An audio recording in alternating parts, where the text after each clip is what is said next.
Hello everyone, welcome to Ace Deep Land digital platform. So ఈ వీడియోలో మనం చూడబోతున్నాం. సో ఆగస్టు 23 రోజు నిర్మలా సీతారామన్ అనౌన్స్మెంట్ చేసినటువంటి ఏంటిది national monetisation pipe line. So that is the government of India announced. So new policy for the development of the what infrastructure facilities in India.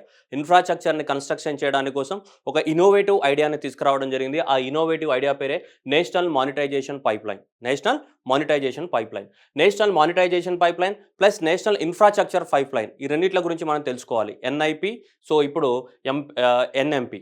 National infrastructure pipe line అనేది different, national monetisation pipe line అనేది different. ఈ రెండింటికి ఉన్నటువంటి interlinking ఏంటిది అదంతా కూడా ఈ వీడియోలో చూద్దాం. ఓకేనా? సో యాజ్ యూజువల్లీ సో మీరు కనుక టెక్నికల్ కోర్సుని సో ఏడబ్ల్ఈ కానీ గేట్ కానీ ఈఎస్సి కానీ టెక్నికల్ కోర్సుని పర్చేస్ చేసుకోవాలనుకుంటే, అలాగే జనరల్ స్టడీస్ కోర్సెస్ని కూడా పర్చేస్ చేసుకోవాలనుకుంటే మన యాప్ ఏది deep learn app. So Google play నుంచి డీప్ లర్న్ అనే యాప్ని డౌన్లోడ్ చేసుకొని మీకు కావాల్సిన కోర్సుకి సంబంధించినటువంటి డెమోస్ అన్ని చూసుకొని సో మీరు పర్చేస్ చేసుకోవడానికి అవకాశం ఉంది. ఓకేనా? అట్లాగే ఎయిస్ ఇంజనీరింగ్ అకాడమీ మనకి ఫ్రీగా జనరల్ స్టడీస్కి సంబంధించిన టెస్ట్ సిరీస్ అనేది కూడా మనం కండక్ట్ చేస్తున్నాం. మీరు సో ఎయిస్ వెబ్సైట్లోకి వెళ్ళి free test series for the what general స్టడీస్ని క్లిక్ చేస్తే మీకు 30 టెస్ట్లు అనేటివి అందుబాటులో ఉన్నాయి. ప్రతి టెస్ట్కి సంబంధించిన సిలబస్ కూడా మనకు పెట్టడం జరిగింది. ఏ టెస్ట్లో ఏ సిలబస్ మీద టెస్ట్ ఉంటుందని చెప్పేసి అలా 20 టెస్ట్లు అనేటివి మనకి టాపిక్ వైజ్ టెస్ట్లు, ఒక 10 అనేటివి గ్రాండ్ టెస్ట్లు, మొత్తం 30 గ్రాండ్ టెస్ట్లు అనేటివి ఫ్రీగా ప్రొవైడ్ చేయడం జరుగుతుంది అందరికీ. సో స్పెషల్గా జనరల్ స్టడీస్కి సంబంధించినటువంటి 30 టెస్ట్లు అనేటివి 20 subject wise plus topic wise టెస్ట్లు ప్లస్ 10 అనేటివి గ్రాండ్ టెస్ట్లు. మీకు కనుక ఇంట్రెస్ట్ ఉంటే సో అది జనరల్ స్టడీస్కి సంబంధించిన టెస్ట్ సిరీస్ అనేది గ్రూప్ 1 ఆస్పిరెంట్స్ కానీ గ్రూప్ 2 ఆస్పిరెంట్స్ కానీ ప్లస్ ఏడబ్ల్ఈ ప్రిపేర్ అవుతున్న ఆస్పిరెంట్స్ కానీ సో అందరూ రాయవచ్చు. అండ్ టెస్ట్ సిరీస్ అనేది ఇంకా ఏంటిదంటే తెలుగు మీడియంలో అవైలబిలిటీ ఉంది, ప్లస్ ఇంగ్లీష్ మీడియంలో కూడా అవైలబిలిటీ ఉంది. తెలుగులో ఉంది, ఇంగ్లీష్ మీడియంలో కూడా అవైలబిలిటీ ఉంది టెస్ట్ సిరీస్. తెలుగులో రాసుకునే వాళ్ళు తెలుగులో రాసుకోవచ్చు, ఇంగ్లీష్లో రాసుకునే వాళ్ళు ఇంగ్లీష్లో రాసుకోవచ్చు అమ్మా. సో అది ఓకే. ఏంటిది national monetisation pipe line. So ఈ నేషనల్ మానిటైజేషన్ పైప్ లైన్కి వెళ్ళే ముందు మనకి ఇంకొక విషయం తెలవాల్సిన ఇంకొకటి ఉంది. ఏంటిదంటే ఇన్ఫ్రాస్ట్రక్చర్. ఏ దేశం యొక్క ప్రగతి అయినా సరే, ఏ దేశం యొక్క డెవలప్మెంట్ అయినా సరే ఇన్ఫ్రాస్ట్రక్చర్ మీదే డిపెండ్ అయి ఉంటుంది. ఇన్ఫ్రాస్ట్రక్చర్ లేకుండా మనకి ఏ దేశం యొక్క డెవలప్మెంట్ అనేది జరగదు. ఓకే. జనరల్గా మనకి ఏ దేశంలో చూసుకున్నా కానీ మనకి రోడ్స్ కానీ, నెక్స్ట్ ఏంటి రైల్వేస్ కానీ, పవర్ ట్రాన్స్మిషన్, టెలికామ్స్ కానీ, power generation, natural gas pipe lines, ఈ పెట్రోలియంకి సంబంధించిన పైప్ లైన్స్ కానీ, సో ఇవి store houses, warehousing assets కానీ, తర్వాత ఇక్కడ చూసుకుంటే మైనింగ్ అసెట్స్ కానీ, తర్వాత ఎయిర్పోర్ట్స్ కానీ, పోర్ట్స్ కానీ, స్పోర్ట్స్ స్టేడియంస్ కానీ, అర్బన్ రియల్ ఎస్టేట్ అసెట్స్ కానీ, ఇవన్నీ కూడా important infrastructure for the progress of any country యొక్క డెవలప్మెంట్లో భాగం. కాబట్టి నీకు ఈ ఈ ఇన్ఫ్రాస్ట్రక్చర్ ఫెసిలిటీస్ అనేది లేనిది దేశం అనేది ముందుకు సాగదు. అలాగే జనాలందరికీ అవసరమైనటువంటి సదుపాయాలు ఏవైతే మనము మినిమం బేసిక్ నీడ్స్ ఉంటాయో అలాంటి బేసిక్ నీడ్స్తో పాటు కంఫర్టబుల్ లైఫ్ని కూడా మనం ప్రొవైడ్ చేయడం సాధ్యం కాదు. సో కాబట్టి ఇన్ఫ్రాస్ట్రక్చర్ మీద ఎక్కువగా కాన్సన్ట్రేషన్ చేయాల్సిన అవసరం ఉంటుంది. మన దేశమే కాదు, ఏ దేశమైనా సరే మీకు కనిపిస్తున్నటువంటి ఏవైతే ఈ ఫెసిలిటీస్ ఉన్నాయో ఈ ఫెసిలిటీస్ మీద ఖచ్చితంగా కాన్సన్ట్రేషన్ చేయాల్సిన అవసరం ఉంది. మరి యాజ్ పర్ ద ప్రజెంట్ దాని ప్రకారము భారతదేశంలో కనుక చూసుకుంటే ఈ ఇన్ఫ్రాస్ట్రక్చర్ ఫెసిలిటీస్ కనుక మనం డెవలప్ చేయాలనుకుంటే భారతదేశంలో దాదాపు కనీసము మన జీడిపిలో 7 to 8% ఆఫ్ ద ఇన్కమ్ అనేది మనం ఇన్ఫ్రాస్ట్రక్చర్ మీద స్పెండ్ చేయాల్సిన అవసరం ఉంది.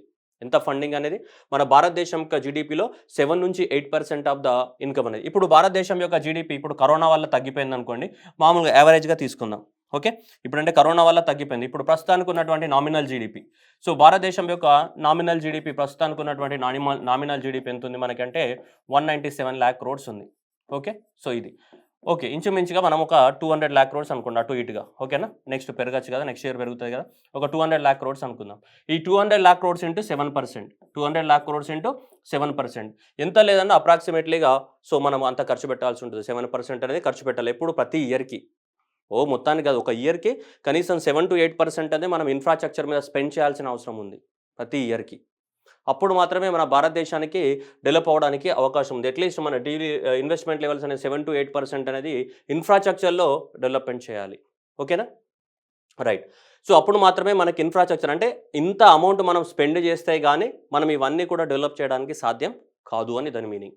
ఎవ్రీ ఇయర్ మన జీడిపిలో కనీసం 7 to 8% అనేది we need to spend on what infrastructure facilities పైన స్పెండ్ చేయాలి అనేది మనకి నీతి ఆయోగ్ యొక్క ఎస్టిమేషన్ ఇది. అయితే చూద్దాం నెక్స్ట్. అయితే మన భారతదేశంలో మనం అనుకుంటున్నటువంటి ఇన్ఫ్రాస్ట్రక్చర్ ఉంది కదా, ఈ ఇన్ఫ్రాస్ట్రక్చర్ ఫెసిలిటీస్ అన్ని డెవలప్మెంట్ చేయడానికి కోసమే మన గవర్నమెంట్ ఆఫ్ ఇండియా అనేది ముందడుగేసింది. ఎప్పుడు 2020 సంవత్సరంలోనే ఒక ప్లాన్ని తీసుకొచ్చింది. ఏంటిది ఇప్పుడు మనం మాట్లాడుతున్నటువంటి నేషనల్ మానిటైజేషన్ పైప్ లైన్ కాదు. నేషనల్ మానిటైజేషన్ పైప్ లైన్ కన్నా ముందే సో ఇప్పుడు ఏం తీసుకొచ్చిందంటే 2020 సంవత్సరంలో, ఇప్పుడు సెన్స్ ఇంత 2020 సంవత్సరంలో 2020 సంవత్సరంలో ఎన్ఐపిని తీసుకురావడం జరిగింది. ఎన్ఐపి అంటే నేషనల్ ఇన్ఫ్రాస్ట్రక్చర్ పైప్ లైన్ అన్నది ఒకని తీసుకురావడం జరిగింది. National infrastructure pipe line, national infrastructure పైప్ లైన్ని 2020 సంవత్సరంలోనే అనౌన్స్మెంట్ చేశారు. సో అనౌన్స్మెంట్ చేసిన తర్వాత మనకి సో కరోనా అనేది స్టార్ట్ అయింది ఆల్మోస్ట్. ఓకే రైట్, అది పక్కన పెట్టేస్తే మనకి NIP so national infrastructure pipe line, కానీ ఇది వేరే. మరి ఇంతకుముందు అనౌన్స్మెంట్ చేసింది ఏంటిది? National monetisation pipe line. National monetisation pipe line అంటే ఏంటిది, నేషనల్ ఇన్ఫ్రాస్ట్రక్చర్ పైప్ లైన్ అంటే ఏంటిది అనే దాని మీద క్లారిటీ మెయింటైన్ చేయాలి మనం. ఓకే, మనకి so first national infrastructure pipe line గురించి మాట్లాడదాం, దాని తర్వాత మనం నేషనల్ మానిటైజేషన్ పైప్ లైన్లోకి వెళ్దాం. ఓకేనా, national infrastructure pipe line and national monetisation pipe line. So ఈ రెండింటిల మధ్య ఉన్నటువంటి డిఫరెన్స్ ఏంటి అంటే రెండు వేరా సేమా చూద్దాం మనం. ఓకేనా రైట్, చూద్దాం ఇప్పుడు national infrastructure pipe line. National infrastructure pipe line అనేది 2000 సంవత్సరంలో మనకి ఫినాన్స్ మినిస్ట్రీ అనౌన్స్మెంట్ చేసినప్పుడు ఏమనుకున్నారంటే 5 సంవత్సరాల్లో అంటే 2020 నుంచి 25 సంవత్సరం వరకు 5 సంవత్సరాల్లో 2020 నుంచి 25 సంవత్సరం మనకి 111 lakh crores 111 లక్షల కోట్లు అనేది మనం ఖర్చు పెట్టాలని అనుకున్నాము. దేనిపైన? ఇన్ఫ్రాస్ట్రక్చర్ పైన. యావరేజ్గా ఒక సంవత్సరానికి 22 లక్షల కోట్లు అనేది మనం ఇన్ఫ్రాస్ట్రక్చర్ కన్స్ట్రక్షన్లో స్పెండ్ చేయాలి. ఓకేనా, ఎన్ని సంవత్సరాలకి? 5 సంవత్సరాలకి. యావరేజ్గా ఒక సంవత్సరానికి పర్ ఇయర్ ఒక ఇయర్కి 22 లక్షల కోట్ల చెప్పున సో మొత్తం 111 lakh crores అలా ఎన్ని సంవత్సరాలకమ్మా? 5 సంవత్సరాలకి. ఎన్ని సంవత్సరాలకి? 5 సంవత్సరాలకి 111 లక్షల కోట్లు స్పెండ్ చేయాలి. ఎప్పటి నుంచి ఎప్పటి వరకు? 2020 నుంచి 2025 వరకు ఇన్ఫ్రాస్ట్రక్చర్ మీద స్పెండ్ చేయాలని గవర్నమెంట్ టార్గెట్ పెట్టుకుంది. నెంబర్ 1. నెక్స్ట్ ఏంటిదంటే ఈ 111 లక్షల కోట్ల ఈ 111 lakh crores అనేటివి ఎక్కడికి వెళ్ళొస్తాయి? మరి మొత్తం సెంట్రల్ గవర్నమెంటే పెడుతుందా? స్టేట్ గవర్నమెంట్ యొక్క రోల్ ఉంటుందా? ప్రైవేట్ సెక్టార్ యొక్క రోల్ ఉంటుందా? అసలు ఈ 111 lakh crores ఎలా మొబిలైజేషన్ చేయాలి మనం? How to mobilise these resources? ఎలా ఎలా ఎలా తీసుకురావాలి? మరి ఎవరు ఇస్తారు? చెట్టుకు కాస్తాయా? ఆర్బీఐ దగ్గర మనీ ప్రింట్ చేద్దామా? ఎలా ఈ 111 lakh crores అనేది ఇన్ఫ్రాస్ట్రక్చర్ మీద స్పెండ్ చేయడం ఎలా అంటే గవర్నమెంట్ దగ్గర ఒక ఐడియా ఉంది. సో గవర్నమెంట్ ఏమనుకుందంటే దీంట్లో సో 111 lakh crores ఉన్నాయి కదా, ఈ 111 lakh crores అనేది మనం ఇన్ఫ్రాస్ట్రక్చర్ మీద స్పెండ్ చేద్దాం అనుకున్నాం 5 సంవత్సరాలకి. ఎప్పటి నుంచి? 20 నుంచి 25 సంవత్సరాల పీరియడ్లో. అయితే దీంట్లో దాదాపు 83 to 85% ఆఫ్ ద రెవెన్యూ ఏదైతే ఉందో ఇదంతా కూడా జనరల్ ప్రాసెస్ అనమాట. అంటే traditional way of the expenditure. Traditional expenditure అంటే బ్యాంకుల ద్వారా కానీ, లోన్స్ ద్వారా కానీ, సెంట్రల్ గవర్నమెంట్ బడ్జెట్ ద్వారా కానీ, స్టేట్ బడ్జెట్ ద్వారా కానీ అలా ట్రెడిషనల్గా వాడుకోవాలి. ఇంకొక 15 to 17% of the amount of the money దేంట్లో? ఈ 111 lakh crores కొత్త ఇన్నోవేటివ్ ఐడియాస్ ద్వారా తీసుకురావాలని అనుకుంది. ఆ ఇన్నోవేటివ్ ఐడియానే ఇప్పుడు నేషనల్ మానిటైజేషన్ పైప్ లైన్. ఓకేనా, సో కాబట్టి ఈ 15 to 17% ఉందా, ఈ 15 to 17% ఆఫ్ ద అనేది ఏదైనా కొత్త మెకానిజం ద్వారా, కొత్త ఐడియా ద్వారా 15 to 17% ఆఫ్ ద మనీని మనము మొబిలైజేషన్ చేయాలి. ట్రెడిషనల్గా మనం 83 to 85% మొబిలైజేషన్ చేయాలి. అంటే ట్రెడిషనల్ అంటే ఏంటిది అనేది మీకు డౌట్ వస్తుంది. ఇలా ట్రెడిషనల్గా అంటే ఇలా అమ్మ. సో సెంట్రల్ బడ్జెట్ ద్వారా ఒక 18 నుంచి 20%, స్టేట్ గవర్నమెంట్స్ వాళ్ళ రాష్ట్రాలలో కూడా ఇన్ఫ్రాస్ట్రక్చర్ని డెవలప్ చేయాలి కదా, వాళ్ళ స్టేట్ గవర్నమెంట్ల బడ్జెట్ ద్వారా ఒక 24 నుంచి 26% వరకు. అట్లాగే సో మనకి ఈ బ్యాంక్స్ ద్వారా అంటే దాంట్లోనే సో ఈ ఫినాన్స్ బై ద బ్యాంక్స్ కానీ బాండ్ మార్కెట్స్ ద్వారా ఇక్కడ 8 to 10%, ఇక్కడ 6 to 8%, non banking financial companies నుంచి 15 నుంచి 17%, అట్లాగే ఈక్విటీ నుంచి పబ్లిక్ సెక్టార్ కంపెనీస్ ద్వారా ఒక 15%. సో ఇలా మనం రిసోర్సెస్ని మొబిలైజ్ చేయాలని అనుకున్నాం. ఓకే, ఎంత అప్రాక్సిమేట్లీ ఎంత లేదన్నా కానీ 83 నుంచి 85% amount of the money which is required for the national infrastructure pipe line. So ఎంత అనుకున్నాం మనం? 111 lakh crores కదా, ఈ 111 lakh crores లోపల ఓకేనా అమ్మ, ఈ 111 lakh crores లోపల ఈ విధంగా మనం రిసోర్స్ మొబిలైజ్ చేయాలనుకుంటున్నాం. బ్యాంక్స్ ద్వారా, బాండ్ మార్కెట్స్ ద్వారా, ఇన్ఫ్రాస్ట్రక్చర్ ద్వారా, ఇవన్నిటి ద్వారా 83 to 85% అనేది మొబిలైజేషన్ చేయాలని అనుకున్నారు. ఇది ఎంతవరకు బాగానే ఉంది. ఇంకా మిగిలినటువంటి ఒక 15 నుంచి 17% వరకు మనీ ఉంది కదా, ఇదంతా కూడా ఏంటిది? Innovative and alternative financing sources ద్వారా మనం చేయాలనుకుంటాం. ఇన్నోవేటివ్ అంటే కొత్తగా అంటే ఇవన్నీ నార్మల్‌గా బ్యాంకు నుంచి లోన్ తీసుకోవడం, బాండ్స్ తీసుకోవడం ఇదంతా కూడా ట్రెడిషనల్ మెథడ్ అనమాట. ట్రెడిషనల్ మెథడ్ కాకుండా ఇప్పుడేంటిదంటే కొత్తగా ఇన్నోవేటివ్ మెథడ్‌ని ఏదైనా ఒక కొత్త ఇన్నోవేటివ్ మెథడ్‌ని తీసుకొచ్చి, ఆ ఇన్నోవేటివ్ మెథడ్ ద్వారా మనం మనీని మొబిలైజేషన్ చేయడానికి అవకాశం ఉందా? లేదా? అన్నది పాయింట్. అయితే ఆ కొత్త ఇన్నోవేటివ్ మెకానిజంని మన వాళ్ళు తీసుకొచ్చినారు. దాంట్లో ఒకటేంటిదంటే నేషనల్ మానిటైజేషన్ పైప్‌లైన్ ఏదైతే ఉందో, ఆ నేషనల్ మానిటైజేషన్ పైప్‌లైన్ అనేది కూడా ఆ ఇన్నోవేషన్‌లో ఒక భాగం అన్నమాట. ఒక పార్ట్ అన్నమాట. It is a part of the what? Innovation. ఆ ఇన్నోవేషన్‌లో ఒక పార్ట్. చూద్దాం ఇప్పుడు మనం. ఏమన్నారు? సో, మనకి జనరల్‌గా ఇప్పుడు ఈ 15% ఆఫ్ ద మనీని ట్రెడిషనల్ సోర్సెస్ ద్వారా ట్రెడిషనల్ సోర్సెస్ అంటే ఏంటిది? ఈ బాండ్స్, మార్కెట్‌లు వీళ్ళ ద్వారా కాకుండా వేరే ఏదైనా కొత్త మెథడ్ ద్వారా తీసుకురావాలని అనుకున్నారు. ఆ కొత్త మెథడ్ పేరేంటిది? National monetisation pipeline. దాని గురించి మాట్లాడదాం మనం. ఓకే. దాంతో పాటు ఏం తీసుకొచ్చారు అంటే ఇంకొక కొత్త ఆర్గనైజేషన్‌ని కూడా ఎస్టాబ్లిష్‌మెంట్ చేశారు. ఇన్నోవేషన్ చేయాలన్నాం గదా! 15-17% ఆఫ్ ద మనీ అనేది ఆల్టర్‌నేటివ్ సోర్సెస్ నుంచి ఇన్నోవేషన్ ద్వారా తీసుకురావాలనుకున్నాం. దాంట్లో భాగంగానే ఏంటిది? ఒక డెవలప్‌మెంట్ ఫినాన్స్ ఇన్‌స్టిట్యూషన్ అనేది ఒకటి క్రియేట్ చేయడం జరిగింది మనకి 2021 సంవత్సరంలో. ఎప్పుడు? మార్చ్ 2021 సంవత్సరంలో ఒక కొత్త ఇన్‌స్టిట్యూషన్‌ని తీసుకొచ్చారు. ఆ ఇన్‌స్టిట్యూషన్ పేరు ఏంటిది? Development finance institution. Otherwise also known as what? National bank for financing infrastructure and development. ఏంటిది? నేషనల్ బ్యాంక్ ఫర్ చూడండి national bank for financing infrastructure and development. Infrastructure కోసం ఫినాన్స్ ఇస్తూ ఇన్‌ఫ్రాస్ట్రక్చర్ ఏం చేస్తాయి మనకి? డెవలప్‌మెంట్ చేస్తది. That is the national bank for the what? Financing infrastructure and development. లేదా దీన్ని ఇలా కూడా రాసుకుంటారు. ఏంది? డెవలప్‌మెంటల్ ఫినాన్షియల్ ఇన్‌స్టిట్యూషన్స్ ఇలా రాయొచ్చు మనం. ఏంటిది? ఇక్కడ ఉంది కదా! So, NB national bank for the infrastructure, financing and the development ఇలా కూడా రాసుకోవచ్చు మనం. ఓకే. సో, దీన్ని గవర్నమెంట్ ఆఫ్ ఇండియా స్టార్ట్ చేసింది ఇనీషియల్‌గా. ఇప్పుడైతే ప్రస్తుతానికి 100% ఆఫ్ ద షేర్ అనేది గవర్నమెంటే ఉంది. ఫ్యూచర్‌లో ప్రైవేట్ వాళ్ళని కూడా ఇన్వాల్వ్ చేస్తదంట దీంట్లో. కానీ గవర్నమెంట్ యొక్క షేర్ అనేది 26% ఉంటది ఫ్యూచర్‌లో. ప్రస్తుతానికి 100% గవర్నమెంట్‌దే ఉంది. నెక్స్ట్ ఫ్యూచర్‌లో 26% గవర్నమెంట్ దగ్గర పెట్టుకొని మిగతా 74% ప్రైవేట్ వాళ్ళని కూడా ఇన్వైట్ చేసి వాళ్ళకు షేర్ ఇవ్వడానికి గవర్నమెంట్ రెడీగా ఉంది. 26% మాత్రం ఎప్పుడు గవర్నమెంట్ దగ్గరనే ఉంటుంది. మిగతా 74% అనేది ప్రైవేట్ సెక్టార్ వాళ్ళని కూడా ఇన్వాల్వ్ చేయడానికి గవర్నమెంట్ ఆఫ్ ఇండియా రెడీగా ఉంది. ఎందుకు ప్రైవేట్ సెక్టార్ వాళ్ళని ఇన్వాల్వ్ మనీని మొబిలైజేషన్ చేయాలి కదా! మనీ మొబిలైజేషన్ చేయాలి అంటే మనకు కావాలి. సో, ఇనీషియల్ షేర్ క్యాపిటల్ ప్రస్తుతానికి అది 20,000 కోట్లతోటి రెడీ అయింది. అంటే స్టార్ట్ అయింది. 20,000 కోట్లు ఎవరు పెట్టారు ఈ మనీని? గవర్నమెంట్ ఆఫ్ ఇండియానే పెట్టింది 20,000 కోట్లు. ఇప్పుడు నెక్స్ట్ రాబోయే 5 సంవత్సరాలలో అంటే 3 సంవత్సరాలలో 5,00,000 కోట్లకు పెంచాలంట దీని యొక్క మనీ. ప్రస్తుతానికి ఎంతుంది? 20,000 కోట్లతోటి స్టార్ట్ అయిన ఈ national bank for the what? Infrastructure financing and development ఏదైతే ఉందో, సో, దీంట్లో ఇప్పుడు ఇనీషియల్‌గా ఇది 20,000 కోట్లతోటి స్టార్ట్ అయ్యి 3 సంవత్సరాలలో దీని యొక్క ఫండ్‌ని 5,00,000 కోట్లకి పెంచాలి. ఎలా పెంచాలి మరి అంటే గవర్నమెంట్ యొక్క షేర్ అనేది 100% ఉంది కాబట్టి ఆ షేర్‌నంతా కూడా ప్రైవేట్ ఇన్‌స్టిట్యూషన్స్‌కి అప్పగిస్తే అప్పుడు ప్రైవేట్ వాళ్ళు ఇన్వెస్ట్‌మెంట్ పెట్టడం వల్ల సో, ది ఇన్‌ఫ్రాస్ట్రక్చర్‌లో ఎంతకు చేరవచ్చు మనకి? 3 సంవత్సరాలలో 5,00,000కి చేరడానికి అవకాశం ఉందనేది ఇదొక ఆప్షన్. అంటే ఆల్టర్‌నేటివ్ అన్నమాట. ఇదొక ఆల్టర్‌నేటివ్. అంటే నార్మల్‌గా బ్యాంక్స్ నుంచి లోన్ తీసుకోవడం ఇవన్నీ కామన్. అలా కాకుండా ఇది కొత్తగా ఒక ఇన్‌స్టిట్యూషన్ ఇన్‌ఫ్రాస్ట్రక్చర్ డెవలప్‌మెంట్ కోసం ఒక ఆర్గనైజేషన్ పెడితే ఎలా ఉంటుందని చెప్పేసి ఇన్‌ఫ్రాస్ట్రక్చర్ డెవలప్‌మెంట్ కోసం ఒక ఆర్గనైజేషన్ పెట్టి దాంట్లో గవర్నమెంట్ 20,000 కోట్లతో స్టార్ట్ చేసి ప్రైవేట్ వాళ్ళని కూడా ఇన్వైట్ చేసి మీకు 74% షేర్ ఇచ్చేస్తామని చెప్పేసి రాబోయే 3 సంవత్సరాలలో ఈ 20,000 కోట్లని కాస్త 5,00,000 కోట్ల ఇన్వెస్ట్‌మెంట్‌కి సో, కన్వర్ట్ చేయడానికి ఒక ప్లాన్ ఏసింది. ఇదొకటి. ఓకే. ఇది సెపరేట్. నెక్స్ట్ ఇప్పుడు మనకి నిర్మలా సీతారామన్ మనకి ఆగస్టు 23 ఆఫ్ ద 2021 రోజు ఎన్ఎంపీ అనౌన్స్‌మెంట్ చేసింది. ఏది? నేషనల్ మానిటైజేషన్ పైప్‌లైన్ అనౌన్స్‌మెంట్ చేసింది. Okay. What is this national monetisation pipeline? National monetisation pipeline అనేది విచ్ ఈస్ అసెట్ మానిటైజేషన్.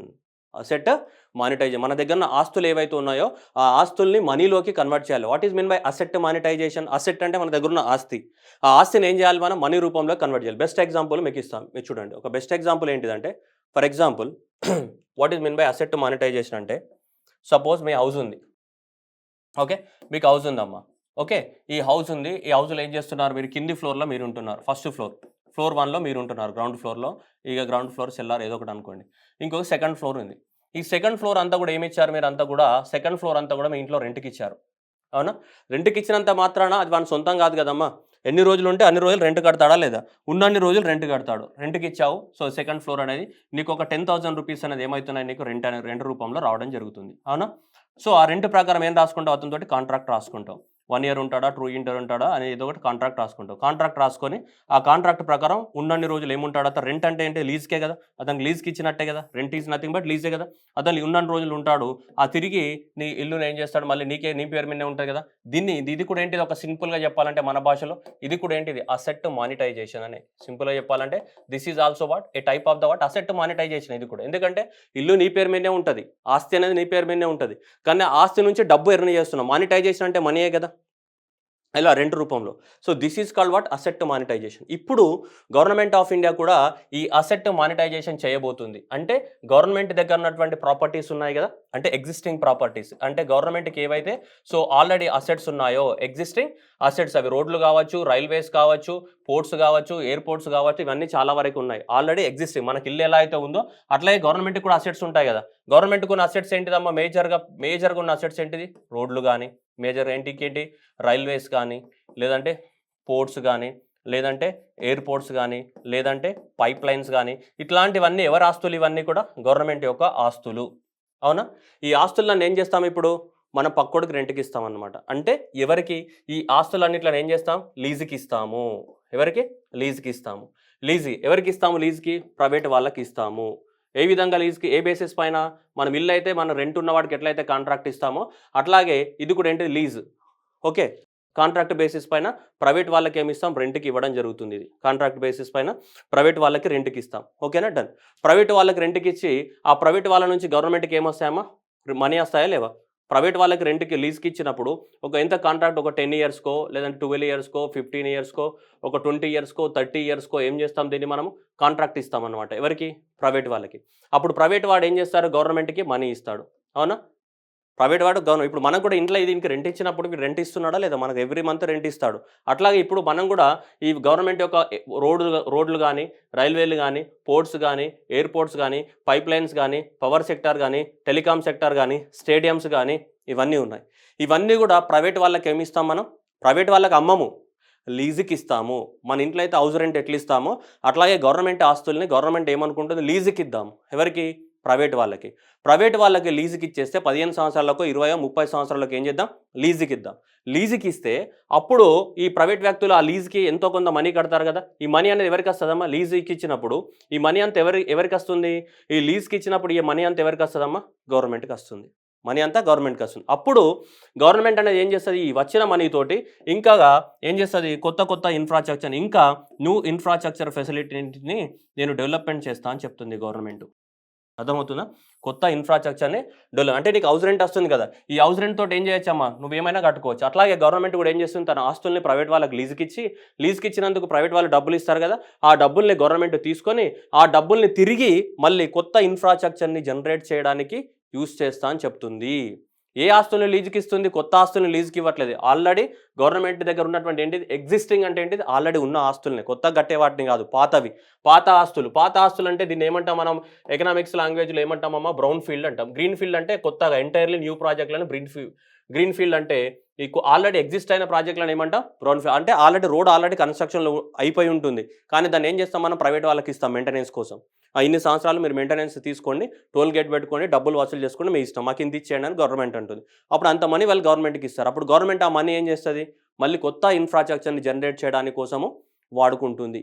దీన్నే ఏమంటున్నారంటే నేషనల్ మానిటైజేషన్ పైప్ లైన్ అంటున్నారు. ఇలా చేయడాన్ని ఏంటిది, ప్రభుత్వ ఆస్తుల్ని ప్రైవేటు వాళ్ళకి లీజ్కి ఇచ్చి ప్రైవేటు వాళ్ళ నుంచి డబ్బులు తీసుకొని తిరిగి ఆ డబ్బుల్ని కొత్త ఇన్ఫ్రాస్ట్రక్చర్ జనరేట్ చేయడానికి యూజ్ చేయడాన్నే అసెట్ మానిటైజేషన్ లేదా నేషనల్ మానిటైజేషన్ పైప్ లైన్ అని పిలుస్తున్నాము.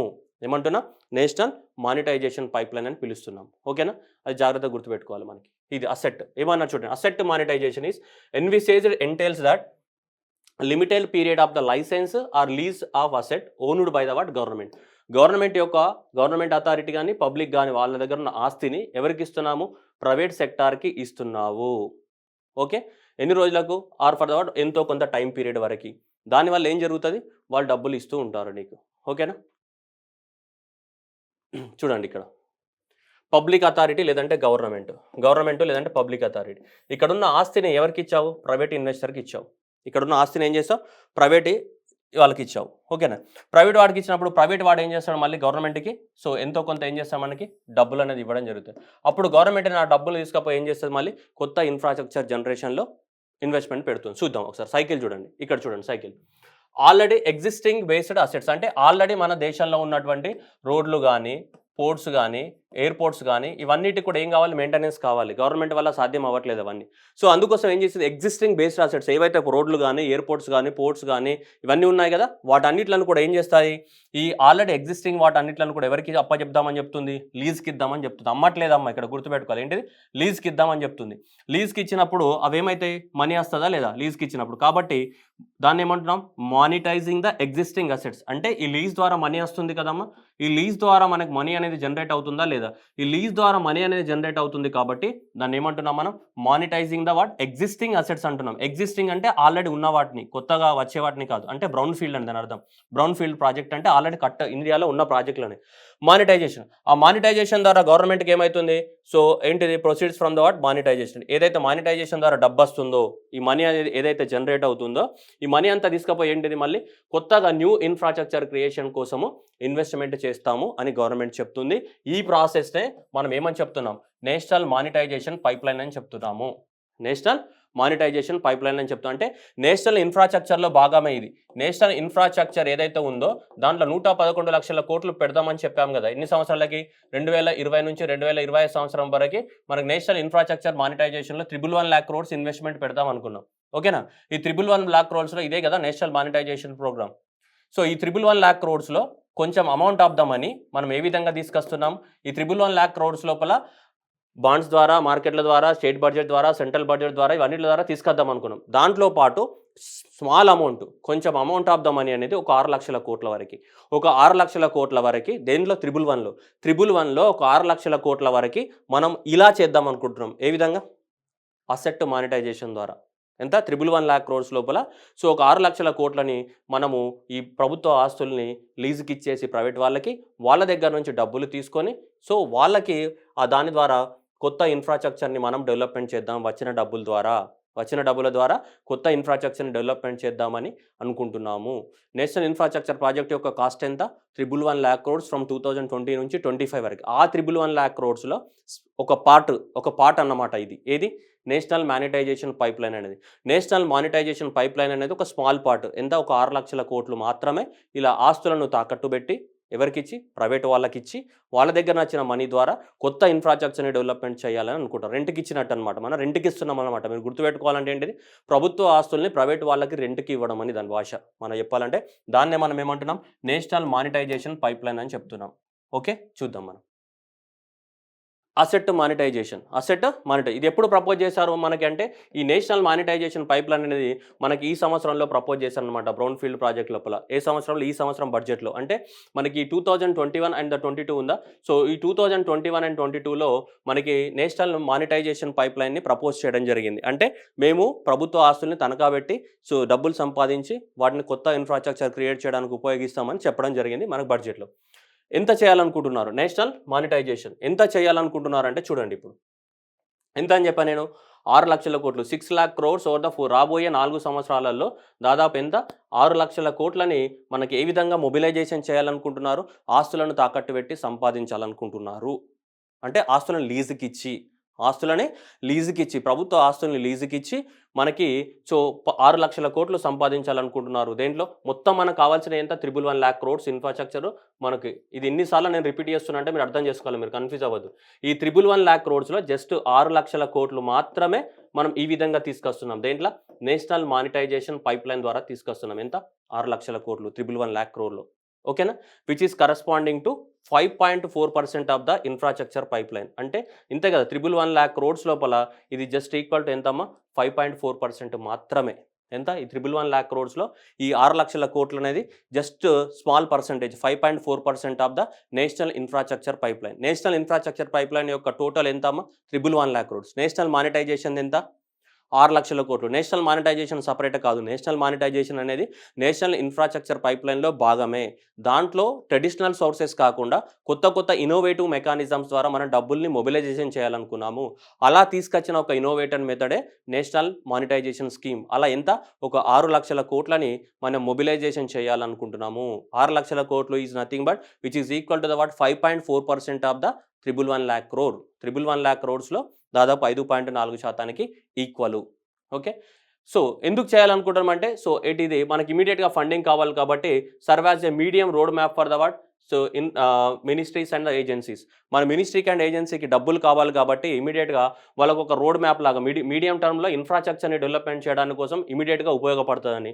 And to provide the what medium term visibility to the investors on the what infrastructure. ఎవరైనా ఇన్‌ఫ్రాస్ట్రక్చర్‌లో ఇన్వెస్ట్‌మెంట్ పెట్టాలనుకున్నా గానీ వాళ్ళకి గవర్నమెంట్ అనేది ఒక విజిబిలిటీ అంటే ఒక దృక్పథాన్ని చూపించింది. ఇగో మేము ఇది చేయబోతున్నాము. మీకు ఇంట్రెస్ట్ ఉంటే ఇన్వెస్ట్‌మెంట్ పెట్టండి అని దాని మీనింగ్. అలా వాళ్ళు చూసే వాళ్ళకి అన్న కూడా ఒక విజిబిలిటీ ఉంటుంది. భారతదేశంలో ఇన్‌ఫ్రాస్ట్రక్చర్ ఎలా డెవలప్ అవుతుందంటే మా దగ్గర ఈ మెథడ్స్ ఉన్నాయి. బాండ్ మెథడ్ ఉంది. బ్యాంక్ నుంచి లోన్ తీసుకునే మెథడ్ ఉంది. సెంట్రల్ గవర్నమెంట్ బడ్జెట్ ద్వారా ఇచ్చే మెథడ్ ఉంది. స్టేట్ గవర్నమెంట్ బడ్జెట్ ద్వారా ఇచ్చే మెథడ్ ఉంది. దాంతో పాటు మా దేశంలో నేషనల్ మానిటైజేషన్ పైప్‌లైన్ కూడా ఉంది. మీకు ఇంట్రెస్ట్ ఉంటే మా దేశంలో ఇన్వెస్ట్‌మెంట్ పెట్టొచ్చని ప్రైవేట్ వాళ్ళని గానీ, ఫారిన్ వాళ్ళని కానీ మనం ఇన్వైట్ చేస్తున్నామన్నమాట. Next provide a platform for the what ministry to track the what asset performance. భారతదేశంలో ఉన్న అసెట్ యొక్క పర్ఫార్మెన్స్‌ని కూడా ట్రాక్ చేయొచ్చన్నమాట. రోడ్లు ఎంతవరకు ఉపయోగపడుతున్నాయి. రోడ్లు ప్రైవేట్ వాళ్ళకి ఇస్తే వాటి యొక్క ఎఫిషియన్సీని పెంచుకొని వాళ్ళు ఎక్కువ లాభాలు తీసుకోవాలనుకుంటారు. ఎందుకు? వాళ్ళు లీజుకి తీసుకున్నాడు కాబట్టి లీజుకి తీసుకున్నప్పుడే ఎక్కువ లాభాలు రావాలనుకుంటాడు. కాబట్టి వాటి యొక్క రోడ్ల యొక్క ఎఫిషియన్సీని, రైల్వేస్ యొక్క ఎఫిషియన్సీని ఏం చేయొచ్చు మనం పెంచడానికి అవకాశం ఉంది. కాబట్టి వాటి యొక్క పర్ఫార్మెన్స్‌ని కూడా ట్రాక్ చేయొచ్చు. To bring the what greater efficiency and transparency in the what public asset management. Government ఆస్తులను మెయింటెనెన్స్‌లో ఎక్కువ మొత్తంలో గవర్నమెంట్ యొక్క ఆస్తుల యొక్క ఎఫిషియన్సీ పెంచడము, నెక్స్ట్ ఏంటి ట్రాన్స్పరెన్సీ పెంచడానికి కూడా ఉపయోగపడుతుందని చెప్తున్నారు. ఎగ్జామినేషన్‌లో ఇవి అడుగుతారంటే అడగచ్చు, అడగకపోవచ్చు. బట్ జస్ట్ మీకు ఐడియా కోసం ఎందుకు తీసుకొచ్చారంటే ఇవన్నీ చేస్తామని చెప్తున్నారు. ఇవి దేనికైనా ఉంటుంది సొల్లు అనుకోండి. నెక్స్ట్ ఒరిజినల్ దాంట్లోకి వెళ్దాం. ఏమంటున్నారు? National monetisation pipeline. National monetisation pipeline. NMP. National monetisation pipeline ఏదైతే ఉందో దీంట్లో 2022, 25 ఉంది కదా! ఇండికేటివ్‌లీ దాదాపు ఎంత 6 లక్షల కోట్లు ఖర్చు పెడతామంటున్నారు. ఓకేనా? ఎప్పటి నుంచి 2022 నుంచి 2025 వరకు దాదాపు ఎంత 6 లక్షల కోట్లు అనేది మనకి దేని ద్వారా ప్రభుత్వ ఆస్తుల్ని ప్రైవేట్ వాళ్ళకి లీజ్‌కి ఇచ్చేసి పెడదామని చెప్తున్నారు. ఓకేనా? రైట్. అంతవరకు బానే ఉంది.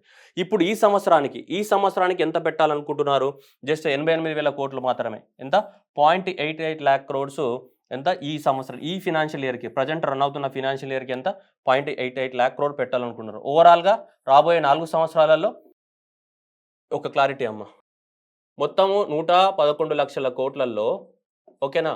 6 లక్షల కోట్లు మాత్రమే దేని ద్వారా ప్రభుత్వ ఆస్తుల్ని లీజుకి ఇచ్చేసి మనం పెట్టాలనుకుంటున్నాం. ఎంత? రాబోయే 2022 నుంచి 25 ఈ పీరియడ్ లోపల. అట్లాగే దీంట్లో జస్ట్ ఇప్పుడు 0.88 lakh crore అనేది ఈ ఒక్క సంవత్సరానికి దేనికి 2021 అండ్ 22 సంవత్సరానికి జస్ట్ 0.88 lakh crores మనం టార్గెట్ పెట్టుకున్నాము. 0.88 lakh crores అని ఈ ఒక్క సంవత్సరానికి చూడండి. 88,000 కోట్లు అనేది ఈ ఒక్క సంవత్సరానికి ప్రభుత్వ ఆస్తుల్ని లీజులు ఇవ్వాలనుకున్నాం. ఈ సంవత్సరానికి. నెక్స్ట్ ఇయర్‌కి ఎంత చూడండి 1,62,000 కోట్లు అనేది నెక్స్ట్ ఇయర్ లీజ్‌కి ఇవ్వాలనుకుంటున్నాం. ఆ తర్వాత 1,79,000 కోట్లను లీజ్‌కి ఇవ్వాలనుకుంటున్నాం నెక్స్ట్ ఇయర్. ఆ తర్వాత 1,67,000 కోట్ల ఆస్తుల్ని లీజ్‌కి ఇవ్వాలనుకుంటున్నాం. మొత్తానికి 4 సంవత్సరాలలో ఎంత 6 లక్షల కోట్ల ఆస్తుల్ని లీజ్‌కి ఇవ్వాలి అని అనుకుంటున్నాము. ఎవరికి? ప్రైవేట్ వాళ్ళకి లీజ్‌కి ఇచ్చి వాటి ద్వారా డబ్బుల్ని సంపాదించి వాళ్ళు కట్టిన డబ్బులుంటాయి. లీజ్‌కి ఇచ్చినప్పుడు రెంట్ కడతాడు కదా! ఆ రెంట్ ద్వారా మళ్ళీ తీసుకొచ్చి దాన్ని కొత్త ఇన్‌ఫ్రాస్ట్రక్చర్‌ని క్రియేట్ చేద్దామని అనుకుంటున్నాం. ఇలా 88,000 crores, 1.62, 1.79 అండ్ 1.69 lakh crores అనేటివి మనకి ఇలా ఇన్వెస్ట్‌మెంట్ పెడుతున్నారు. ఇది 21, 22కి, ఇది 23 అండ్ ఇది 24, ఇది 25. రాబోయే 4 సంవత్సరాల్లో అప్రాక్సిమేట్‌లీ ఎంత 6 లక్షల కోట్లు అనేది ఇన్వెస్ట్‌మెంట్ పెడదామని చెప్తున్నారు. ఏ సెక్టార్‌లలో మేజర్‌గా? ఈ సెక్టార్‌లలో. ఏవి? రోడ్లు గానీ, రైల్వేస్ గానీ, పవర్ గానీ, టెలికామ్ గానీ, పవర్ జనరేషన్ గానీ, న్యాచురల్ గ్యాస్ పైప్‌లైన్స్ గానీ, పెట్రోలియం గానీ, వేర్ హౌసింగ్ అసెట్స్ కానీ, ఇవన్నీ కూడా మైనింగ్ అసెట్స్ గానీ, ఎయిర్‌పోర్ట్స్ గానీ, పోర్ట్స్ గానీ, స్పోర్ట్స్ స్టేడియమ్స్ గానీ, అర్బన్ రియల్ ఎస్టేట్ అసెట్స్ గానీ, ఇవన్నీ కూడా ప్రైవేట్ సెక్టార్ వాళ్ళకి లీజుకి ఇస్తారంట గవర్నమెంటు. లీజుకిచ్చి వాటి ద్వారా 6 లక్షల కోట్లు సంపాదించి, ఆ 6 లక్షల కోట్లను తిరిగి ఇన్‌ఫ్రాస్ట్రక్చర్‌లో ఇన్వెస్ట్‌మెంట్ పెట్టి కొత్త ఇన్‌ఫ్రాస్ట్రక్చర్‌ని క్రియేట్ చేయాలి. అంటే ఎగ్జిస్టింగ్ ఇన్‌ఫ్రాస్ట్రక్చర్‌ని లీజుకిచ్చి కొత్త ఇన్‌ఫ్రాస్ట్రక్చర్‌ని క్రియేట్ చేయాలనుకుంటుంది మనకి. ఓకేనా? సో దాంట్లో మేజర్‌గా చూస్తే ఇవి మనకు పైప్‌లైన్ దాదాపు ఎంత 6,00,000 కోట్లు మనకెంత 2022 నుంచి 25 వరకి 4 సంవత్సరాలలో 6,00,000 కోట్లు పెట్టాలనుకో హైయెస్ట్ ఎవరికి ఇవ్వబోతున్నారు మనకి రోడ్ సెక్టార్‌లోనే హైయెస్ట్ ఉంది. 1,60,000 కోట్లు అనేది రోడ్ సెక్టార్‌లో. నెక్స్ట్ 1,52,000 కోట్లు అనేది రైల్వేస్‌కి సంబంధించి. పవర్ ట్రాన్స్‌మిషన్‌లో 45,000 కోట్లు. పవర్ జనరేషన్‌లో 39,000 కోట్లు. నేచురల్ గ్యాస్ పైప్‌లైన్‌లో 24,000 కోట్లు.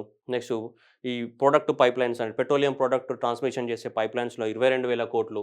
టెలికాం సెక్టార్‌లో 35,000 కోట్లు. వేర్ హౌసింగ్‌లో 28,000 కోట్లు. మైనింగ్‌లో 28,000 కోట్లు. ఏవియేషన్ సెక్టార్‌లో 20,000 కోట్లు. పోర్ట్స్‌లో 12,000 కోట్లు.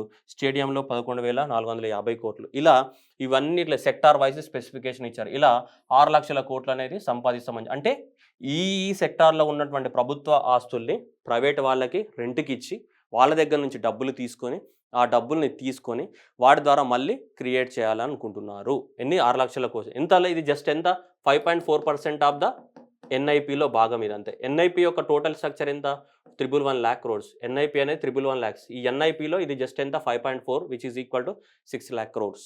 ఓకే.